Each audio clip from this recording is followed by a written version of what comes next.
Clara del ministerio es la actitud que debe de tener un ministro en el ministerio, la actitud, ¿sí?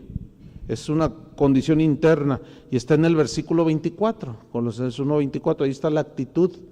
Dice, ahora me gozo en lo que padezco por vosotros. ¿Cómo? Se goza en lo que padece por vosotros, ¿sí? La actitud con la que servimos a Dios, hermanos, es muy importante, ¿sí? En 2 de Corintios 4, 7 al 9, la actitud con la que servimos a Dios es muy importante. Y Pablo habla de ello en otra carta, en 2 de Corintios 4, 7 al 9, dice, pero tenemos este tesoro en vasos de barro. ¿Cuál es el tesoro? El Evangelio. ¿Quién es el vaso de barro? Nosotros, dice, para que la excelencia del poder sea de Dios y no de nosotros, que estamos atribulados en todo, mas no angustiados, en apuros, mas no desesperados. ¿Has oído a algunos que dicen, estoy desesperado? Tú nada más estás viendo ahí, ¿estás cómo? Desesperado, y ves aquí la escritura, ¿no? Pues algo anda allí. ¿Qué actitud? ¿Sí? Y luego dice, perseguidos, mas no desamparados, derribados, pero no destruidos. Fíjate el lenguaje que usaba. El otro día saludé a alguien, andaba yo allá en los Estados Unidos, y saludé a alguien que conozco de años. ¿Cómo estás, hermana? Era una hermana. ¿Cómo estás, hermana? Y luego me dijo una frase que usa un apostolín que anda por allí, que dice, ¿cómo me contestó? Dice, victorioso, poderoso y... ¿cómo era? Eran tres cosas, en victoria, en poder, o sea, así como así ando, ¿verdad? Entonces yo le dije, no, pues qué bueno, pero luego así como que, dice, bueno, corrijo poquito, pues sí tengo pruebas, dice. Y luego su hija estaba ahí y la miraba así, ¿no? Porque nada más por la confesión creen que ya son poderosos y victoriosos. ¿Qué dice Pablo ahí? Fíjate lo que dice, derribados, pero no destruidos. Alguien tiene que estar equivocado. Versículo 10, como entristecidos, mas siempre ¿qué? Gozosos. Como pobres, mas enriqueciendo a muchos. Como no teniendo nada, así vivía, mas poseyéndolo todo. Nada que ver, ¿no? Entonces Pablo jamás perdió el gozo, aún estando en la cárcel.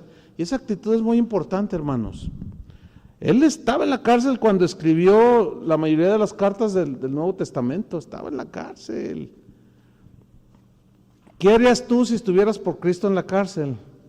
Llorando, me dijo un hermano, yo me la pasaré llorando. Es injusto, ¿por qué me tienen en el bote? Es injusto, Señor, hay justicia. Y luego mandando correos, ¿verdad? Emails y por Facebook y todo. ¿Conocen algún buen abogado que me saque? Dios lo use para que me saque de aquí, porque es injusto lo que hicieron. Y quejes y chille. Y dile a los hermanos que vengan a visitarme. Y ahí van los hermanos. Oye, hermano, pues es injusto que estés aquí, pero ¿qué haces aquí? O me refiero, ¿cómo estás aquí? No, pues todo deprimido, mal, porque es una injusticia. Pablo estaba injustamente en la cárcel, pero su actitud era bien diferente. Fíjate lo que escribió, lo que dijo en Hechos 16:25, cuando estaba en la cárcel, cómo reaccionó. Pero a medianoche, orando Pablo y Silas, estaban en el calabozo de más adentro, estaban con grillos en las manos, en los pies, estaban ahí.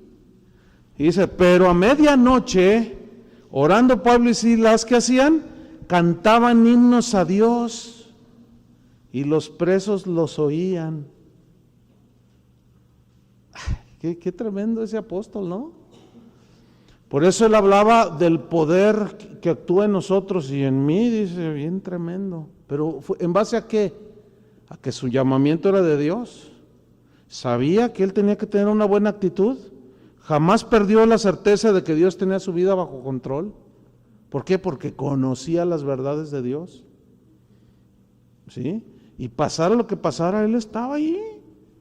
¿Se acuerdan que leíamos que Pablo, hubo un momento en que se quedó solo? Dice, en mi defensa todos me abandonaron, me quedé yo solo. Dice, pero Dios estaba conmigo. Ahí está. Y muchos cuando están en una tribulación dicen, ¿a dónde estás, Señor? No te veo. Ahí está. Pero como necesitas la fe en operación. Entonces Pablo nunca perdió la certeza de que Dios tenía su vida bajo control.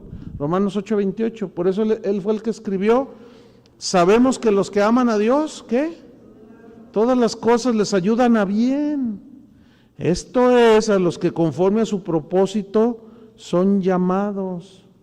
Ahora, tú dices, no, pues qué tremenda escritura, pero vamos a leer Filipenses 1:12 para que vean que él sí creía lo que decía. Sabemos que a los que aman a Dios, todas las cosas ayudan para bien. Dios tiene un propósito, que me llamó para ser predicador, y si estoy en la cárcel, algo tiene Dios. Mira, Filipenses 1:12 y 13. Aquí estaba en prisión, Dice, quiero que sepáis, hermanos, que las cosas que me han sucedido han redundado más bien para el progreso del Evangelio. Ahí está, ¿ven? De tal manera que mis prisiones se han hecho patentes en Cristo en todo el pretorio y a todos los demás. O sea, todos saben que estoy en la cárcel, pero estoy en la cárcel, y más adelante escribió, estoy en la cárcel, estoy preso, pero la palabra de Dios no está presa. Fíjate, Dios lo encerró y ahí solo, aislado, tenía que estar tranquilo, ¿no? Para recibir la revelación. Filipenses, las cartas a Timoteo, ¿sí? Tesalonicenses me parece también por allí. Entonces, ¿cómo se concibe aquellos, o qué pasa con aquellos que es muy común escuchar que quieren tirar la toalla? ¿Sí entienden esta expresión, no? Es tomada de los boxeadores. Cuando ya el otro lo tiene todo vapuleado, ¿sí? Y ya lo tiene así, el otro ya nada más se cubre, pero ya no puede. Y el otro, entonces dicen por acá, tira la toalla. Entonces sale volando una toalla. ¿Se han visto? Bueno, los que ven el box, sale volando una toalla. Entonces el referee ya para la pelea. Tirar la toalla significa ya, hasta aquí. Entonces, ¿qué onda con los que Dios llamó? Se supone que si Dios llama a uno, a cualquiera le da la gracia, ¿no? Y le da una visión, le da la gracia, le da la fuerza, pero ¿qué pasa con aquellos que quieren tirar la toalla? Algo pasa, ¿sí? En las convenciones pastorales es bien común, es clásico, es clásico hacer llamados para todos aquellos pastores que están a punto de tirar la toalla, que ya no aguantan esto y lo otro. A ver, pásenle, hermanos, ahorita Dios, vamos a orar. Los va a levantar, y pasan casi todos, o un porcentaje numeroso de los asistentes. Entonces una vez estábamos en una convención en Dallas, Texas. Habría unos 1500 pastores. Entonces el mensaje había estado muy bueno de un predicador, pero al final él lo aplicó así y dijo, bueno, yo puedo sentir por mi espíritu que hay algunos que quieren tirar la toalla, pero ahora Dios los va a fortalecer. Yo pienso que el enfoque está mal. Les voy a explicar por qué. Porque muchos de ellos ya no aguantan quieren tirar la toalla y empiezan, es que la iglesia que tengo, o sea, no aguantan las presiones del ministerio, y allí hay que hacerse preguntas muy fuertes. Bueno, ¿eres llamado? ¿Sí? Porque si eres llamado tienes que aguantar allí, y no en tus fuerzas, sino en la fuerza de Dios. Entonces les hicieron el llamado, porque ahorita Dios los va a alentar, sí, para que el año siguiente otra vez hagan el llamado y otra vez pasen, y ahí queriendo tirar la toalla. ¿Qué es eso? No, eso no se ve en la vida de Pablo, eso no se ve en la vida de los apóstoles, no. Entonces, bueno, de esos 1500 fácilmente como 800 pasaron. Entonces yo estaba como en la tercera fila, yo era uno de los oradores, pero estaba sentado con un amigo mío, como en la tercera, cuarta fila. Pero a mi derecha estaba otro pastor, Entonces me dice, ¿no vas a pasar tú? Yo le dije, no. Ay, sí, te crees muy... Pero me empezó así tú te crees mucho. Le digo, ¿por qué dices eso? Ay, sí, ¿a poco tú nunca has sentido que... Sí, pues pásale, ¿no? ¿Por qué? O sea, sí he sentido la lucha así bien fuerte, pero tirar la toalla, ¿a poco no me digas que nunca has querido tirar la toalla? Y yo le dije la verdad, le dije, no, yo no. No, mentiroso, me dice. Le dije, bueno, o sea, que a fuerzas, le digo, no. Ay, sí, pero ¿qué te crees súper? No sé, yo no me creo nada, hombre, ¿entiende? Pero algo sucede. ¿En quién confías para hacer la obra? ¿Con qué fuerza la haces? ¿Con sabiduría de quién? ¿En las fuerzas de quién? ¿Luchas? Yo le dije, mira, tengo 500% más que tú, te lo aseguro. Porque dicen, no, pues yo sí voy a pasar porque yo ya no doy una. Bueno, ¿y por qué me quieres arrastrar a mí? O sea, si hubieran llamado, hacer un llamado a los que están en tribulación, están teniendo una lucha fuerte, pero no los que quieren tirar la toalla, ahí es distinto. Yo me paro, porque todos tenemos luchas, ¿no? Y ataques y todo, pero a los que querían dejar el ministerio, no lo dejen, dice el Señor, como el Señor rogándonos, ahí te necesito. No, nada que ver, hermanos. Eso no se ve en la Biblia, ¿no? Y Pablo miraba en prisión, decía, miren, estoy en la cárcel, pero esto redundó más bien para el progreso del Evangelio. Tenía una visión distinta, ¿sí? Principio número 3, el sufrimiento en el ministerio. Versículo 24. La segunda fue la actitud. Ahora me gozo, pero luego viene el sufrimiento en el ministerio. En lo que padezco por vosotros. O sea, él estaba bien consciente del sufrimiento del ministerio. Muchos ven el ministerio como algo así, ay, qué bonito, se la han de pasar orando los pastores. ¿Sí? Unos se la pasan en Acapulco, ¿verdad? Algunos. Pero no es así, hermanos. Hay de todo tipo. Pablo hablaba temores de fuera, temores de dentro, peligros de ladrones, peligros entre falsos hermanos, peligros de los judíos, peligros de los de mi nación, naufragio, o sea, de todo. Si yo les contara, pero aunque ya no sería el evangelio, sí, pero olvídense, ¿sí? Nada que ver, hay un padecer por causa de Cristo. A mí me han agredido físicamente por predicar el evangelio. ¿Sí? Entonces, fíjate lo que dice Pablo en 2 Corintios 11:23.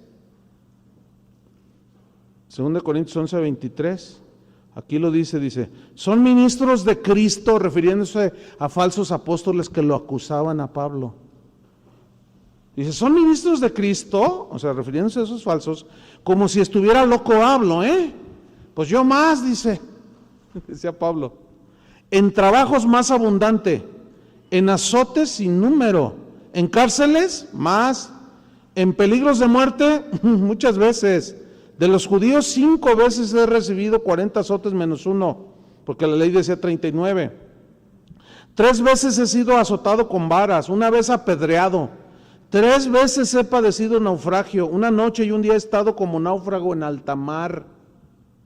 En caminos muchas veces, en peligros de ríos, en peligros de ladrones, peligros de los de mi nación, peligros de los gentiles, peligros en la ciudad, peligros en el desierto, peligros en el mar, peligros entre falsos hermanos, en trabajo y fatiga, en muchos desvelos, hambre y sed, en muchos ayunos, en frío y en desnudez.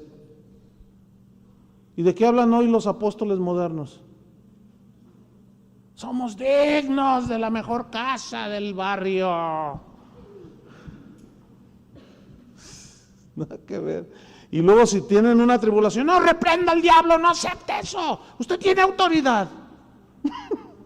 Te enseñan puras tonterías. No conocen a Dios. Porque a la luz de esos parámetros de los apóstoles de hoy, Pablo era un fracasado. ¿No es cierto?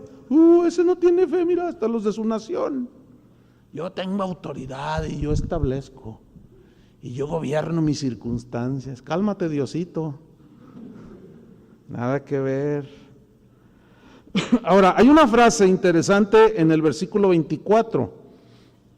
Dice: ahora me gozo en lo que padezco por vosotros y cumplo en mi carne lo que falta de las aflicciones de Cristo por su cuerpo, que es la iglesia. Pregunta: ¿esa última frase significa que el sacrificio de Cristo fue insuficiente? No, es obvio que no, porque en la misma carta él habla de un Cristo suficiente, que estamos completos. Entonces, ¿a qué se refiere esa frase? Significa que todo ministro fiel que predica el evangelio sufrirá persecución y rechazo y calumnias, ¿sí? Entonces, la iglesia es el cuerpo de Cristo, ¿no es cierto? La iglesia es su cuerpo en el cual Cristo vive, o sea, Cristo vive en nosotros. Y por lo tanto, esto es lo que significa, Pablo decía: yo sufro cuando sufren sus hijos, los hijos de Dios, no para completar el sacrificio de Cristo. El problema es la traducción, ¿no? Versículo 12. No, es otra escritura. Segunda Timoteo 3:12, hablando precisamente de este punto del sufrimiento en el ministerio. Dice en 2 Timoteo 3:12: y también todos los que quieren vivir piadosamente en Cristo Jesús, ¿qué? Padecerán, ¿qué? Persecución. La persecución se presenta de diferentes maneras, diferentes colores y sabores. La persecución puede ser física, así de que quieran golpearte o asesinarte, pero puede haber una persecución verbal, ataques verbales, así sin piedad, que te dan con todo, te quieren desprestigiar, mienten acerca de ti, inventan, sacan del contexto cosas que tú dices, y era lo que hacían con Pablo, ¿sí? Por eso él les decía: ¿esos son apóstoles?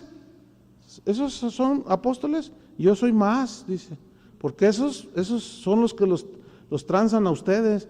Y curiosamente esos falsos apóstoles les decían a los corintios, a los colosenses: Pablo, ese lo único que quiere de ustedes es fraudearlos, quiere abusar de ustedes. O sea, trataban de voltear, fíjense, a los creyentes. Y saben que ese tipo de persecución en este tiempo es de las más socorridas, y más ahora con las redes sociales, con los Facebook y los blogs, las páginas de internet. No, hombre, ahí el diablo se da vuelo, pero grueso, ¿sí? Que a manera de advertencia, que ustedes sean prudentes, sobrios, no crean todo lo que se dice en internet, porque hay gente tan débil, tan faltas de convicciones, que cualquier cosa que leen en internet lo asumen como verdad.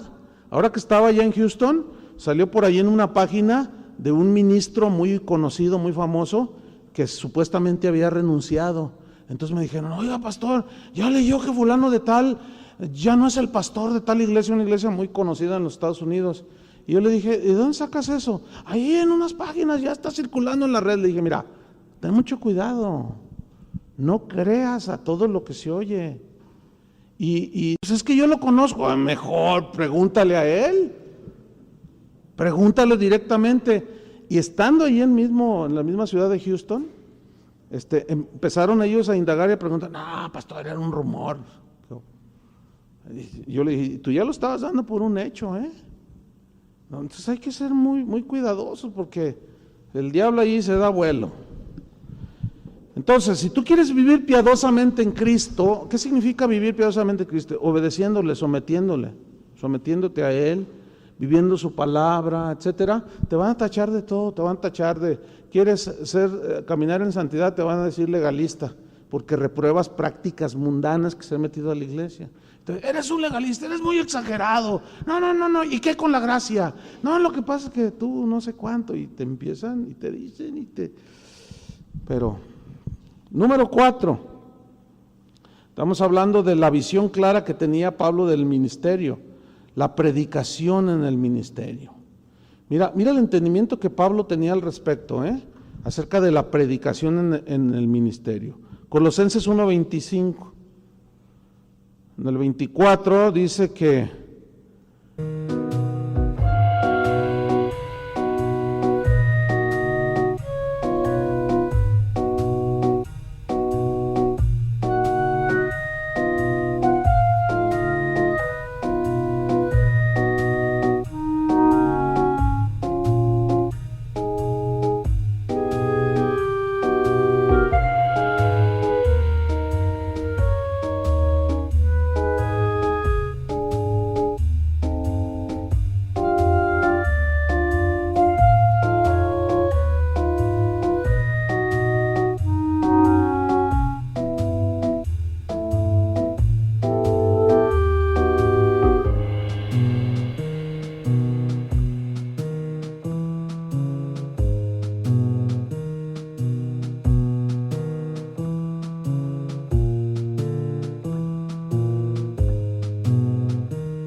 que él se gozaba por lo que padecía, y en el 25 dice, refiriéndose al ministerio, dice, de la cual, o sea, de la palabra, fui hecho ¿qué? Ministro, según la administración de Dios que me fue dada, o según la capacidad que Dios me dio, que me fue dada, para con vosotros, miren lo que viene a continuación, para que anuncie cumplidamente la palabra de Dios. Él tenía una visión muy clara, anunciar cumplidamente la palabra de Dios como predicador. ¿Qué significa anunciar cumplidamente? Totalmente el mensaje central del Evangelio, que es la muerte de Cristo. Fíjense lo que sucedió en Hechos 20:26. Él se está despidiendo en Éfeso de los pastores, se iba a ir ya, de ahí ya no los iba a ver. En Hechos 20:26 está dialogando con ellos y dice en el 20:26 y 27, por tanto, dice, yo os protesto el día de hoy, porque les dice que cuiden al rebaño, a los pastores, dice, cuiden el rebaño, del cual Cristo pagó con su sangre. Dice, por tanto, yo os protesto el día de hoy, que estoy limpio de la sangre de todos. Esta es una expresión retórica, que significa, yo ya les enseñé lo que les tenía que enseñar. Nadie me puede reclamar de ustedes que yo no lo enseñé.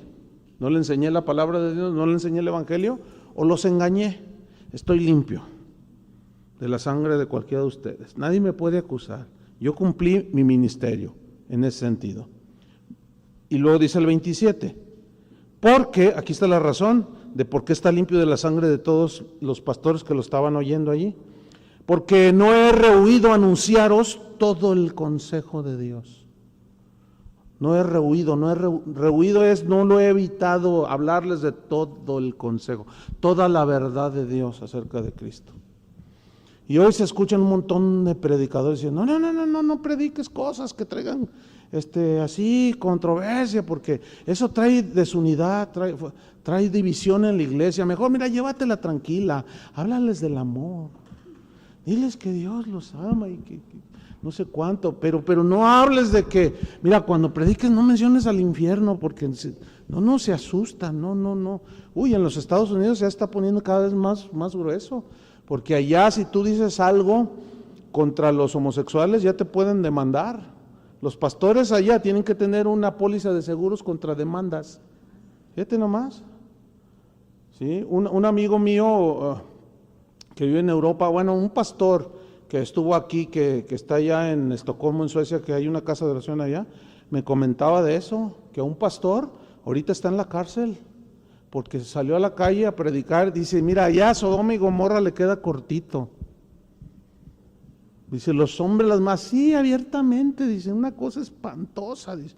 Entonces él se puso, en una plaza se puso a predicar, y dijo que los homosexuales iban a ir al infierno. No, hombre, le llovieron, lo metieron, está en la cárcel ahorita. Fíjate nada más. Entonces, rehúsan el día de hoy. Y luego hay ocasiones en que, bueno, a mí me ha tocado unas 3 veces donde, ¿de qué vas a predicar? No, pues de la palabra, pero mira, no digas nada de los adúlteros. Ah, caray, ¿por qué no? ¿Cuántos tienes aquí o qué? No, pues es que, tú sabes, la gente no vive bien. No digas nada de los homosexuales, no digas nada de esto porque pues es que hay unos allí, ¿verdad? Y se van a ofender y pues son buenas personas, yo quiero que estén en la iglesia y son buenos diezmadores y si tú mencionas algo, se van a ir y me van a afectar. No, así, tranquilo, hermano, háblales de algo bonito, que les edifique, que los motive, Imagínate, me estás condicionando. Imagínate nomás, que te digan qué es lo que tienes que predicar o no. Entonces, ¿cómo se van a dar cuenta de su condición si no escuchan lo que Dios dice respecto a ellos? Entonces, muchos están faltando a esto, a la predicación del Evangelio. Cumplidamente, no lo hacen y le diluyen, le bajan para no ofender. Mira lo que dijo en 2 Corintios 4:1.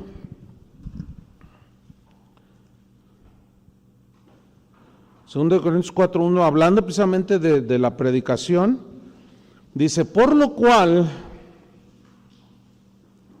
teniendo nosotros este ministerio según la misericordia que hemos recibido, no desmayamos. O sea, de ser ministros fieles, predicar el evangelio, no desmayamos. Versículo 2, antes bien, dice, renunciamos a lo oculto y vergonzoso, no andando con astucia. Aquí astucia significa trucos en el griego. No andando con trucos, dice, ni adulterando la palabra de Dios, sino por la manifestación de la verdad. ¿Ven? Y recomendándonos a toda conciencia humana delante de Dios. O sea, el mensaje que llega a la conciencia, a lo profundo, la palabra que tiene poder para penetrar a lo más profundo del ser humano. Entonces Pablo entendía que debía de predicar cumplidamente todo el evangelio, ¿sí? Sin diluir las verdades esenciales del evangelio. Número 5 de su visión del ministerio es que el tema de su predicación era Cristo. Él sabía perfectamente, no había dudas. Colosenses 1:26 y 27. El tema de su predicación en el ministerio fue Cristo siempre. Y ese debe ser el tema de todo predicador. Dice, el misterio que había estado oculto desde los siglos y edades, pero que ahora ha sido manifestado a sus santos, revelado a sus santos, a quienes Dios quiso dar a conocer las riquezas de la gloria de este misterio entre los gentiles, que es Cristo. No hay más. Que es Cristo en vosotros, la esperanza de gloria. Sin Cristo no hay gloria, hermanos. Sin Cristo no hay cielo. Sin Cristo no hay salvación, no hay reconciliación, no hay perdón, no hay justificación, no hay nada. Quita Cristo de tu mensaje y quitaste todo. ¿Entiendes? Quítalo y quitaste todo. Fíjate lo que dijo en 1 Corintios 2:1. 1 Corintios 2:1 y 2. Mira lo que dijo aquí Pablo a los corintios. Les dijo un montón de cosas, pero mira estos textos. 1 Corintios 2:1 y 2. Dice así: así que, hermanos, cuando fui a vosotros para anunciaros el testimonio de Dios, el testimonio de Dios es la palabra, ¿no? Cuando fui para anunciarles el testimonio de Dios, no fui con excelencia de palabras o de sabiduría o con elocuencia humana o palabras sabias de hombres. No fui así. Pues me propuse, fíjate, aquí está, no saber entre vosotros cosa alguna, sino a Jesucristo y a este crucificado. Yo no quiero hablar de otra cosa más que de las virtudes de Jesús.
Entonces, si la visión clara del ministerio que debemos de tener todos los que sabemos, todos los que predicamos el evangelio, debe ser el tema central: Cristo.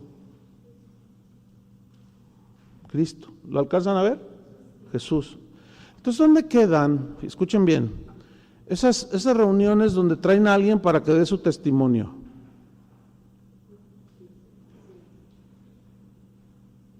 Y aquí es donde está la confusión. ¿Por qué? Porque dicen, no, pero es lo que Cristo hizo. Pero analicen todo lo que dicen. O sea, no están predicando a Cristo, están predicando su experiencia personal. Y se la pasan 1 hora hablando de lo que les pasó. Y de cómo era, yo era el hombre más malo de la del Fresno. Y luego algunos que lo conocen me dicen, sí, amén, dicen por allá. No, yo fui el primer Z del Fresno. Es más, miren, yo llegué a las profundidades de la maldad y del pecado. Yo maté a mi abuelita. Y todos, ¡ah! Entonces, mientras más tremendo sea el impacto, mientras más tremendo, según eso, entre comillas, sea el testimonio, los pastores piensan que eso va a atraer más a la gente a Cristo. Lo que atrae a la gente a Cristo es el mensaje de Cristo, la obra de Cristo. Entonces, por eso andan ahí muchos cantando y dando su testirollo. Entonces, no, si yo era el más malo, yo la maté, hasta salió en el Informador y en el mural de Guadalajara.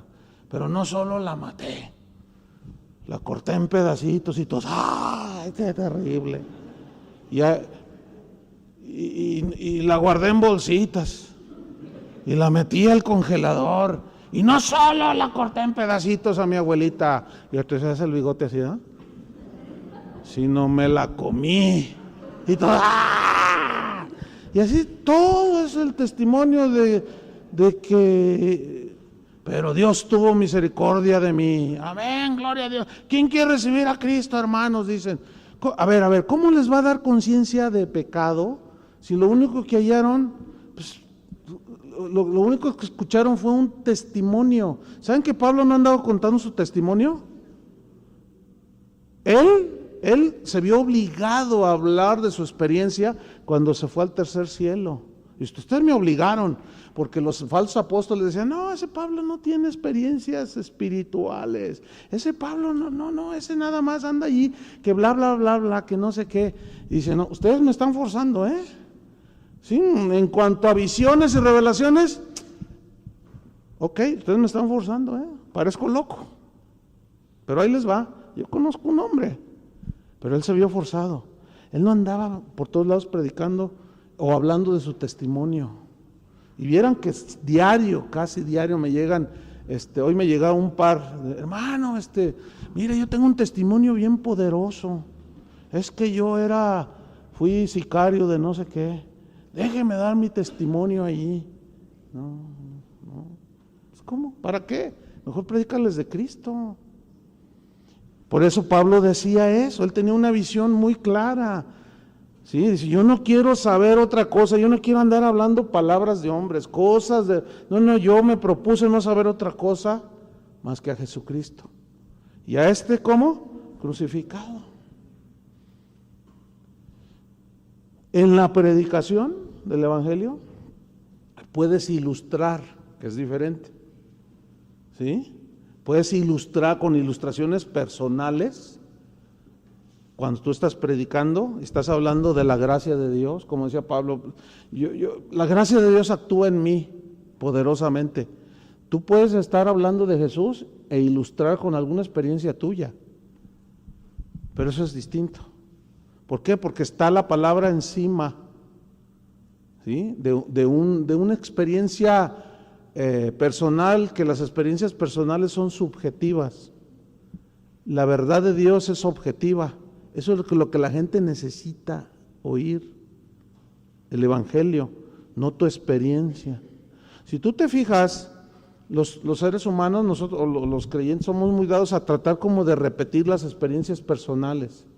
Pero si tú observas bien el Evangelio, la palabra de Dios, te darás cuenta que Dios nunca repitió ni una sanidad, ni una liberación, ni una conquista de la misma manera.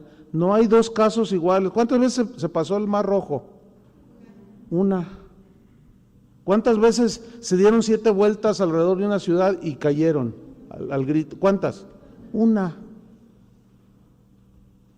No hay una sola cosa repetida. Isaías tuvo una visión de Dios y vio su condición. Ezequiel fue diferente. Él vio 7 ojos y hasta en unos seres angelicales y hasta llantas, dice que tenían rueditas y se trasladaban así. totalmente distinto. ¿Sí? ¿Por qué? Porque Dios, pero el mensaje de ellos no era su experiencia personal, ¿entienden eso? Yo he tenido experiencias personales, pero como entiendo, pues puedo ilustrar eventualmente, pero no como el tema central. Pero yo he visto ángeles, no una vez, fácil 4 o 5 veces. Y yo les puedo contar un montón de cosas, pero eso no es el evangelio. ¿Entienden? Los principios de la palabra de Dios son los que deben de regir. Entonces, número, ¿qué? ¿Estamos? 6. De su visión clara del ministerio, está en el número, en el versículo 28, es el propósito de la predicación. O sea, el mensaje central, ¿cuál es? El 5, su predicación, el tema de su predicación es Cristo, ¿cierto?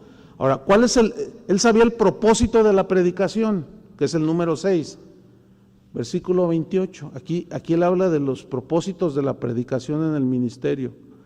Está hablando de Cristo, que es la esperanza de gloria, a quien anunciamos, ahí está de nuevo, fíjate, a quien anunciamos, amonestando a todo hombre y enseñando a todo hombre en toda sabiduría.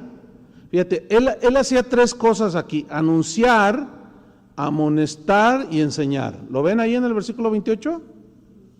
Anunciar. Esa palabra en el griego significa declarar en público una verdad completa. Eso significa anunciar. Declarar en público una verdad completa. Amonestar en el griego significa predicar sobre el pecado. Entonces, fíjate, anunciaba la verdad del sacrificio de Cristo. Amonestaba, predicaba sobre el pecado, contra el pecado y el juicio de Dios. ¿Y qué dice? Anunciamos, amonestamos y enseñamos. Enseñar. Aquí enseñar significa instruir en las verdades del evangelio. Eso significa enseñar, con la sabiduría de Dios, por supuesto. Esos eran los propósitos, fíjate, que él tenía, de anunciar, de declarar en público una verdad completa o las verdades completas, de amonestar, o sea, contra el pecado, que es lo que nos separa de Dios, y que si no se arrepienten viene juicio de Dios, y enseñaba, o sea, instruía en las verdades del evangelio para llevar a los cristianos hacia la madurez. Su visión del ministerio estaba totalmente bien centrada. Y número 7, la meta de un predicador en el evangelio. ¿Cuál era su meta? Está en el mismo versículo 28. A quien anunciamos, amonestando a todo hombre y enseñando a todo hombre en toda sabiduría, a fin de presentar perfecto Cristo Jesús a todo hombre. Esa es la meta de un predicador, presentar perfecto en Cristo Jesús a todo hombre. Perfecto habla de madurez, ¿sí? O sea, él no solo les hablaba de la salvación, una vez que ya eran salvos, los instruía para llevarlos a la madurez. ¿Entienden? Porque esa es la gran, digamos, falta de muchos evangelistas. Ellos pueden presentar el evangelio, sí, pero no hay una instrucción después.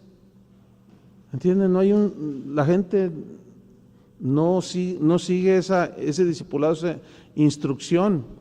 Y para presentar perfecto en Cristo Jesús a todo hombre, se debe de enseñar la Escritura. Solo por la enseñanza de la palabra de Dios se puede lograr. Segunda de Timoteo 3:16 y 17. Segunda de Timoteo 3:16 y 17. Dice que toda la Escritura es inspirada por Dios y útil para redarguir, es confrontar contra lo desviado, contra el pecado, para corregir, para instruir en justicia, a fin de que el hombre de Dios sea perfecto, enteramente preparado para toda buena obra. Eso ya tiene que ver con el discipulado. Y finalmente, habló en su visión del ministerio, que era muy clara, habló de la fortaleza en el ministerio. Está en el versículo 29. Dice, Para lo cual, también, ¿qué dijo? Trabajo, ¿qué dijo? Luchando según la potencia de Él, la cual actúa poderosamente en mí. Aquí hay dos palabras rápidamente, una es trabajo. Yo trabajo en esto, la predicación. Y aquí trabajo viene del griego copiao, de donde se deriva copiosamente, está sudando copiosamente, dice, ¿no? Trabajo aquí es copiao, que significa trabajo agotador, fatigoso. O sea, Pablo sabía que el ministerio es agotador, ¿sí? Es fatigoso, porque no solo llevas tus cargas, sino también las de otros, y es un trabajo muy agotador. Por eso mi rechazo hacia el G12. El G12 solamente es una fábrica de cristianos de plástico, así, o sea, nada que ver. Y luego la segunda palabra, la primera fue trabajo, y la segunda es luchando. Luchando viene de un término griego, agonizomai, de donde se deriva agonizar, significa agonizar ahí, o sea, luchando hasta la agonía.